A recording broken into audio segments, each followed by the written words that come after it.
Bom dia. Está começando mais um Jornal Catavento. O jornal onde tudo gira. Vamos às notícias do trânsito. Para o motorista que utiliza a Avenida 23 de Maio, o trânsito está complicado. O melhor caminho é pegar a Avenida Paulista. Lembrando que as motos devem circular nos corredores norte e sul. Obrigado. Obrigado. E agora vamos à previsão do tempo. Bom dia. No norte, teremos chuva forte durante todo o dia. Já no centro-oeste, o tempo continua nublado. No sul e no sudeste, o dia será ensolarado. E no nordeste, teremos uma noite estrelada. Obrigado.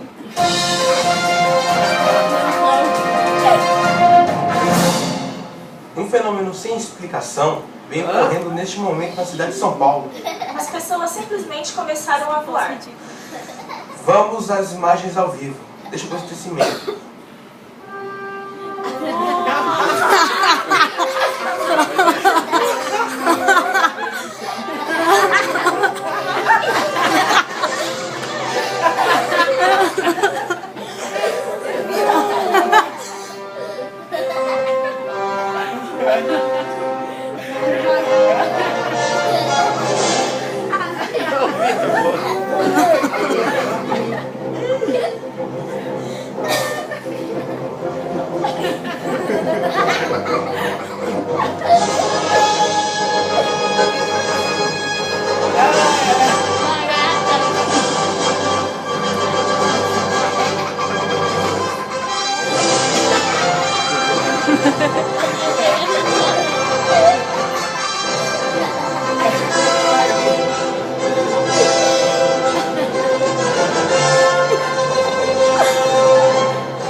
Este foi o Jornal Catavento. Obrigada.